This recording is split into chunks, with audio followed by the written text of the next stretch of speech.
मालिकेच्या आजच्या भागामध्ये आपल्याला पाहायला मिळतं की इकडे कमळी जी आहे ती आता उदास नाराज बसलेली असते। त्यावेळी अन्नपूर्णा आजी कमळीकडे येते आणि कमळीला म्हणत असते, कमळी काय ग, अशी किती दिवस उदास गप्प आणि नाराज नाराज राहणार आहेस? त्याबरोबर पुढे आता कमळी म्हणते, काय करू मग आजी, तुम्हीच सांगा, अहो आईची सारखी आठवण येते हो। त्याबरोबर आजी म्हणते, अगं कमळी, माणूस गेला म्हणजे त्याची आठवणही येत नाही, आपण त्याला विसरतो असं होत नाही ग। माणूस जरी गेला ना तरी त्याच्या आठवणी मात्र आपल्याबरोबर कायमस्वरूपी राहूनच जातात, त्या आपण नाही विसरत। कमळी म्हणते, अहो जेव्हापासून कळती झालोय तेव्हापासून बघत आलो, माझ्या आईनं माझ्यासाठी लई कष्ट केल्यात, मोहाब झटल्या होती माझ्यासाठी आणि आज। त्याबरोबर मग आता आजी कमळीला म्हणते, कमळी शांत हो बरं, अगं म्हणूनच तर मी तुला म्हणते ना की तू माझ्याबरोबर मुंबईला चल, तिकडे राहा। खरंच तिकडे राहिलीस तर जरा वेगळ्या वेगळ्या गोष्टींमध्ये तुझं मन रमेल, तुला जरा बरं वाटेल। त्याबरोबर पुढे आता कमळी म्हणते, आजी अहो हे काय बोलायलाय तुम्ही? त्यावर आजी म्हणते, हो अगं मी खरंच बोलायलो।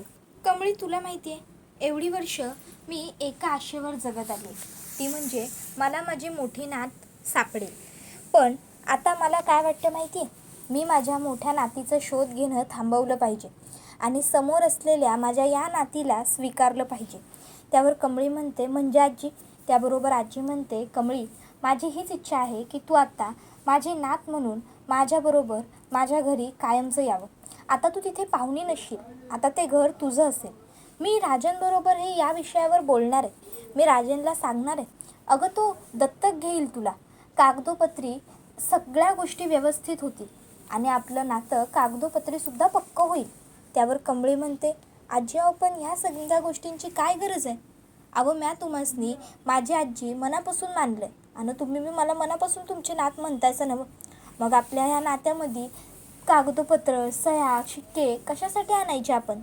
हे बघा आजी, ह्या समध्या गोष्टींची खरंच काय बी गरज नाही, ही लढाई माझी आहे आणि ती मला लढायलाच हवी। जर देवानं मला ह्या हालावर सोडलं आहे तर नक्कीच ह्यामागं काहीतरी कारण असणार नव्हं।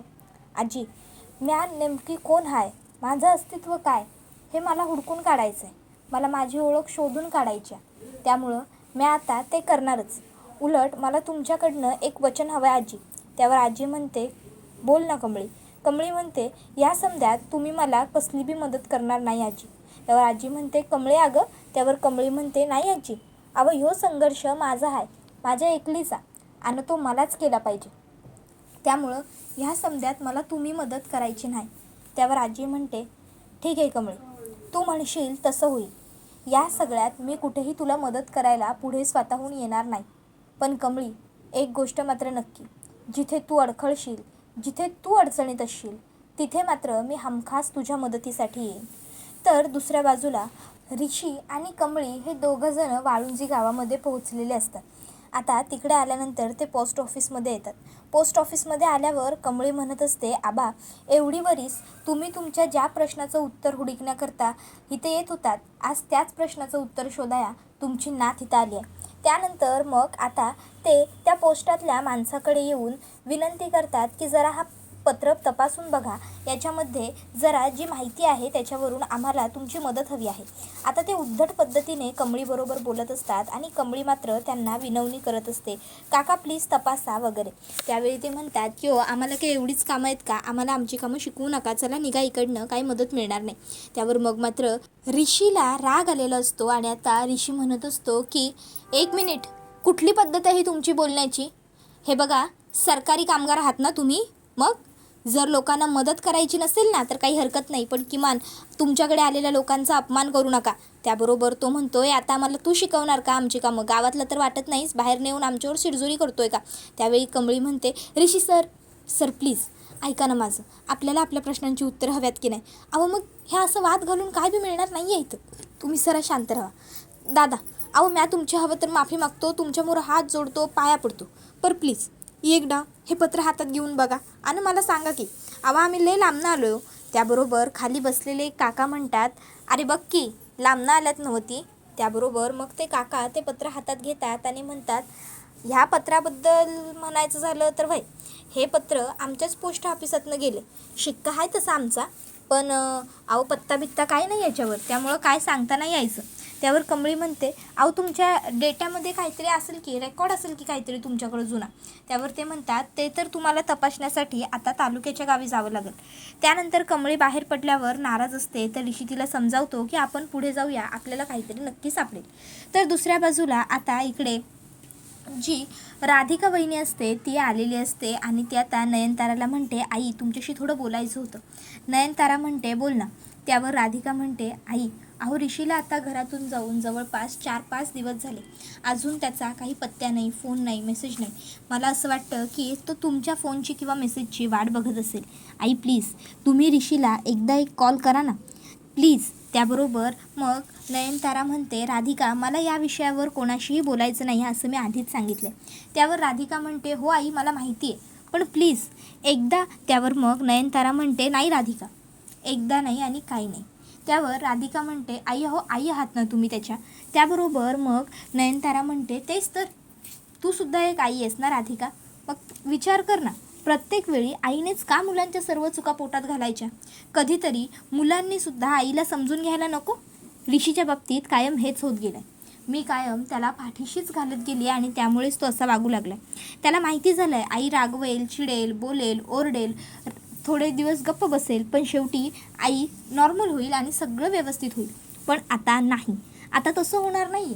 यावेळी मी त्याला कॉल करणार नाही, मेसेज करणार नाही आणि आणायला तर मुळीच जाणार नाही. जर त्याला यायचं असेल तर तो स्वतःहून येईल. इतक्यात तिकडे रोहितदादा येतो. रोहितदादा येऊन म्हणतो की हो आईचा निर्णय अगदी योग्य आहे. राधिका हे बघ, आईच्या निर्णयात ना तू लुडबुड करण्याचा प्रयत्न करू नकोस. पहिली गोष्ट, ऋषी घर सोडून स्वतःहून गेला, त्याला कोणी पाठवलेलं नाही आणि तो त्या कमळीबरोबर सुखी आहे ना. मग त्याबरोबर मग लगेचच आता नयनतारा म्हणते, Radhika Rohit please please stop it, मला आरामाची गरज आहे, मी वरती जाते. आणि मग ती वरती जाते. त्याबरोबर रोहित म्हणू लागतो, राधिका जर आपल्याला कोणी सल्ला विचारला नसेल ना तर फुकटचा सल्ला द्यायचा नाही, समजलं ना. आणि तो ऋषी आहे ना तिकडे त्या कमळीबरोबर खुश, मग जगा आणि जगू द्या, मला माझं आयुष्य आणि त्या ऋषीला त्याचं आयुष्य. ही भाषा कळते आहे ना की माझ्या भाषेत सांगू? त्याबरोबर मग मात्र राधिका वहिनी तिकडनं निघून जाते. तर दुसऱ्या बाजूला ऋषी आणि कमळी संपूर्ण वाळुंजी गावामध्ये आता आबांचा आणि सरोजचा शोध घेत फिरत असतात. कोणी ओळखतंय का त्यांना बघत असतात. कमळी म्हणत असते, मला तर ना पार हतबल होऊन गेल्यासारखं वाटते. कुठंतरी येऊन असं वाटतं की आता आपल्याला समजा प्रश्नांची उत्तरं घावणार आणि नेमकं त्याच वेळी हातात मात्र पुन्हा शून्यच घावतोय. त्यावर ऋषी म्हणतो की हे बघ कमळी, हार मानून चालणार नाही, आपण शोधत राहू, नक्की आपल्याला काहीतरी सापडेल बघ. मग ऋषी आणि कमळी पुढे पुढे पुढे पुढे शोधत चाललेले असतात, पण त्यांना काहीच सापडत नसतं. एक बाई तर त्यांना म्हणते की कदाचित तुम्ही चुकीच्या गावात आलाय बघा हुडकत हुडकत. त्यावेळी कमळी म्हणते, मला सुद्धा असंच वाटायला ऋषी सर की आपण खरोखरच चुकीच्या गावात तर आलेलो नाही ना, आपण दुसरीकडे कुठंतरी जायला हवं काय. त्यावर ऋषी म्हणतो, कमळी असं काही नाही आहे, तू जरा शांत राहा, आपण शोधूया पुढे. आणि मग ती लोक पुढे शोधाशोध कंटिन्यू ठेवतात.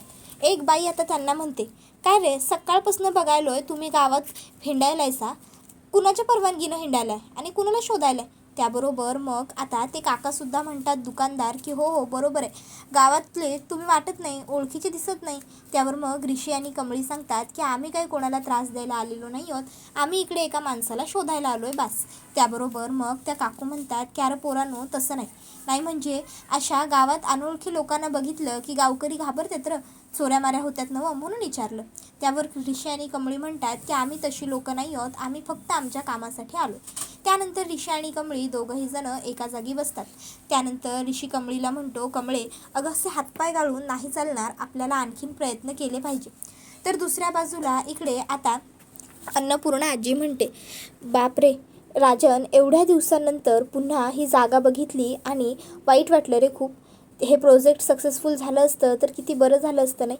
त्यावर राजन म्हणतो, आई अगं त्यात आपली काहीच चूक नव्हती, आपण आपल्या परीने सगळे प्रयत्न केले होतेच की. आता इन्व्हेस्टर्सनी शब्द फिरवला, त्याला आपण तरी काय करणार होतो. त्यावर मग अन्नपूर्णा म्हणते, अरे हो ना, पण जर इन्व्हेस्टरनी शब्द फिरवला नसता तर ह्या गावाचं आपल्यामुळे खूप कल्याण झालं असतं, खूप भलं झालं असतं. हा इथल्या लोकांना सहज रोजगार मिळाले असते.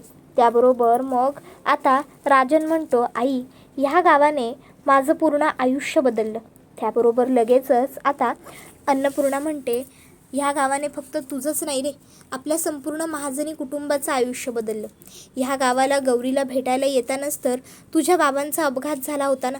त्यावर राजन आईला आधार देतो. तर दुसऱ्या बाजूला फायनली आता इकडे सरोजला आणि आबांना ओळखणारे एक आजी सापडते. ती म्हणते, ह्यो फोटो, अगं आता तरी हाय काही पोर सुखात. त्यावर कमळी म्हणते, तुम्ही ओळखता का यांना? त्याबरोबर त्या म्हणतात, अगं होय. इतक्यात त्या आजींचा नवरासुद्धा तिकडे येतो आणि मग त्या आजोबा म्हणतात, काय गं, काय बघायला लागल्यास? त्यावर त्या आजी म्हणतात, अवं हे बघा. त्याबरोबर सरोजचा फोटो बघून त्या आजोबा म्हणतात, अरे ही काय गं, तू पोर व्हायची? अगं केवढीशी होती ही पोरगी माझ्यासमोर. त्याबरोबर कमळी म्हणते, तुम्ही ओळखता माझ्या आईला आणि माझ्या आबासनी बी? त्याबरोबर लगेचच त्या आजोबा म्हणतात, अगं ओळखतो म्हणजे ओळखतोस, ह्यो आबा मोहिते माझा लई चांगला मित्र होता आणि ही त्याची पोर माझ्यामोरच मोठी झाली नाही का? त्याबरोबर मग ते विचारतात, नाव सांग तुझ्या आईचं. त्यावरती म्हणते, सरोज. त्याबरोबर त्या आजोबा म्हणतात, अगं नाही गं, सरोज नाही त्या पोरीचं नाव, गौरी गौरी. त्यावर मग कमळी म्हणते, अवं नाही, माझ्या आईचं नाव सरोज होतं. त्यावर ते आजोबा म्हणतात, गौरी नाव आहे हिचं खरंच. त्याबरोबर मग ते दोघं म्हणतात की यांचं घर कुठे होतं. त्यावर ते आजोबा कमळीच्या आईच्या घराचा पत्ता आता तिला सांगतात, वडाच्या झाडापासून पुढे. मग कमळी तिकडे जायला निघते आणि हा व्हिडिओ इथेच संपतो. व्हिडिओ आवडला असेल तर व्हिडिओला लाईक करा. धन्यवाद.